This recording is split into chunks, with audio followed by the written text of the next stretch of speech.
So guys, recently there's been a lot of buzz regarding the home care worker immigration pilot program that's going to take effect on 31st of March. So I'm here today to answer a lot of questions I've been hearing people talk about in recent times. My name is Celine Chibuzo, back here with another exciting and informative video for you guys. So let's dive right into the matter. Before we start, I want to let everybody know that this pathway that is going to be taking effect from the 31st of March is only for applicants in Canada. I know a lot of people outside Canada have been waiting since the pathway was announced last year. Fortunately or unfortunately, the Canadian government is only considering those in Canada for now. If you're outside Canada, don't lose hope. That's not the end of it. They did say a later date will be advised, but for now they're focusing on applicants in Canada. That's one thing I want you to know. Having said that, the next thing I also want us to talk about is the work experience for this. So for you to be eligible for this pathway, you need to have at least 6 months of work experience in the caregiving sector within the last 3 years. So if you've had this experience 5 years ago, it might not work. It has to be recent, like it shouldn't be more than 3 years ago. That's the point I'm trying to say. And for this program, there are 2 categories. You should either be in the home care or in the child care setting. That's the 2 occupations that are relevant for this pathway, okay?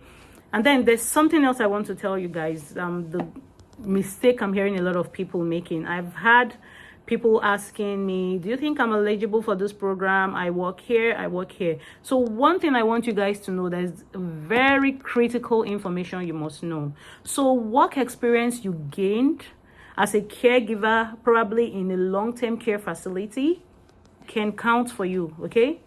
Work experience you gained as a home care provider can work for you.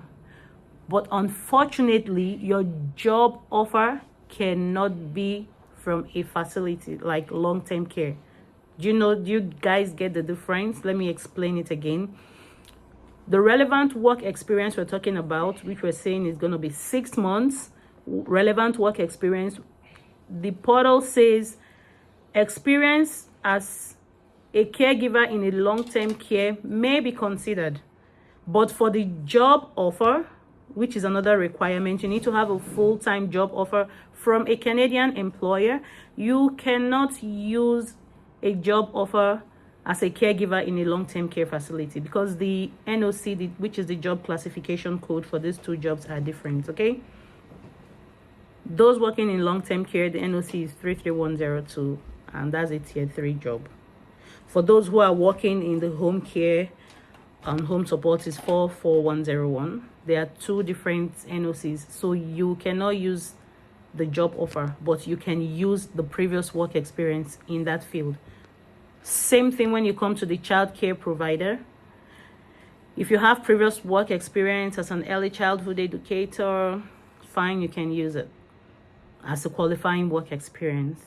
But for the job offer, you cannot present a job offer as an early childhood educator or daycare, in a setting like daycare, early childhood educator, it's not going to work for this particular pathway. So guys, let everybody know this.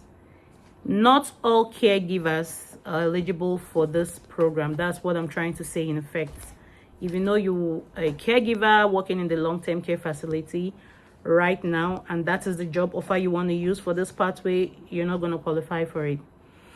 Another thing is the duration of the work experience. So I've seen a lot of people since this pathway was announced. Many people have been trying so hard to get a job in this field. Some people recently just got the job. Some of them have done the job for like a month, 2 months, and they're all waiting for that date. One thing I want you to know is you're not eligible to apply for this pathway if you have not worked for at least 6 months. I know a lot of people are saying, okay, you know what, I'm just going to apply, and then before they start processing my application or before they go far, I would have made up to the 6 months. Your application will be returned. Yeah, it's going to be returned. That's what is stated on the portal. you need to have accumulated the 6 months work experience before submitting your application. You cannot apply ahead of time, right? That's what I'm trying to say, because your application will be returned, it will be rejected. It's clearly on the portal. So I'll advise you guys to just go ahead and keep acquiring the work experience. Do not apply until you're qualified to do so. All right, guys, another thing I want to talk about is the number of people they are going to be taking for this pathway. Okay, I want you all to know that there is a cap. IRCC has a number of applications they want to take for this pathway. For now, the number they want to take for the child care is 2,350 online applications. Same for the home support, 2,350 online applications for workers in Canada, right? Those who are going to apply in another format, let's say paper, we have 260 people that will be allowed to submit via that platform.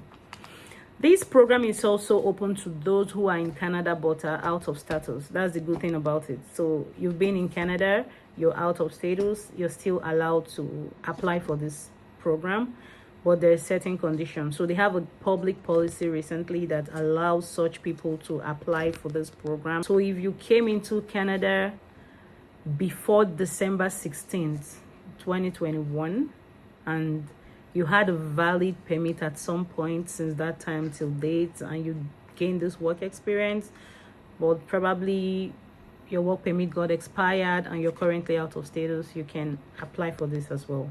This is just a temporary public policy to cover up for these people that were here on or before December the 16th, 2021. You were in Canada and you had a valid status like work permit or something that authorized you to work. Some people have been here, they worked for 2 years, 3 years, and they lost their status. They were not able to get PR and they lost their status, and probably right now they're no longer working, but the work experience you had was within the last 3 years. 6 months continuous, please. Except, let's say you take a vacation, a week or two is understandable. Apart from that, you need to have at least 6 months continuous experience, so you're eligible for that too. Okay, and then I want to talk about the proof of funds for this. So we need to have a proof of fund depending on your family size when you want to apply for PR. For those in Canada, you don't need to show proof of funds, like you don't need to show your bank statements. It's not compulsory, it's not a requirement. Your job offer, which of course states your salary, should be fine, but then you need to demonstrate that you're able to take care of your family. Okay, so your job offer is fine. Hopefully your salary annually should be able to meet the family income needed for your family size, if that makes sense. Another question I've had a lot of people asking me is, oh, I was doing the child care program, then I was schooling. Like, I know a lot of students that did child care program or home care, like they have work experience in that field while they were studying. Please, for the purpose of permanent residency in Canada, work experience gained as a student does not count. Then we also have the group of people that work probably for an agency, and sometimes this agency pay a little bit higher, but they don't take out tax from your money. So you're hired like a self-employed person or independent contractor, whatever they call it. They don't take out your tax. At the end of the year, you have to like report and file your taxes yourself and do the necessary deductions. Such work experiences are not eligible for Canadian work experience. Whenever you're applying for PR, you cannot claim those work experience, guys. So yeah, you cannot use it. So I hope this video is informative enough. I don't know if I've forgotten anything, but if you guys have further questions, don't forget to put it in the comment section down below. Yeah, I just remembered another thing. Yes, you need the English test. I know some people ask, do I need IELTS for this? Yeah, you need to write the English test, either the IELTS or the CELPIP, and the score for this is CLB 4 at the minimum for you to be able to apply for this pathway. And then for your education, you need a minimum of something equivalent to the high school diploma in Canada, which some people call secondary school or WAEC in African countries. Okay, And guys, yeah, so I want to let you know there is a cap.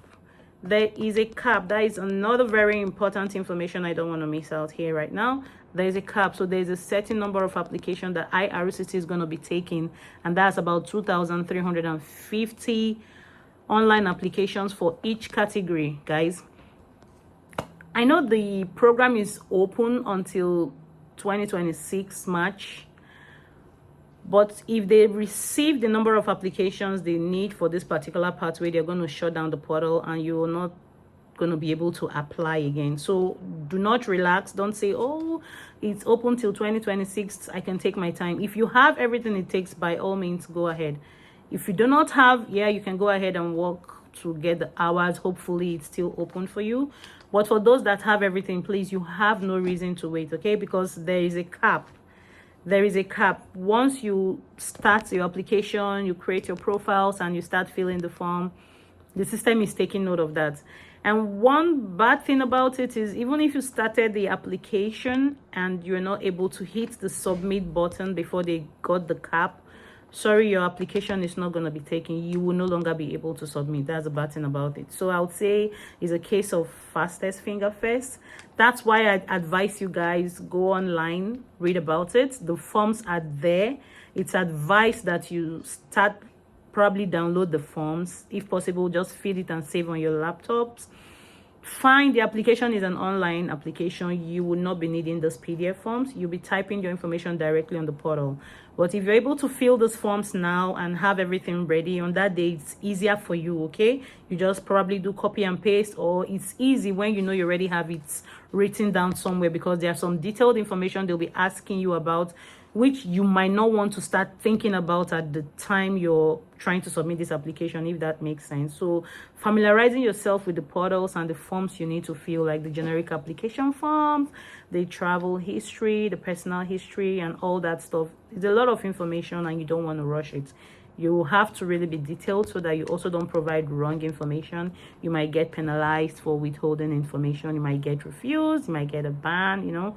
So I'll advise you guys to please go back, read about it, go to the portal. The forms are there, the checklists are there, gather all your documents, get everything ready, and I wish you all the very best of luck. Bye.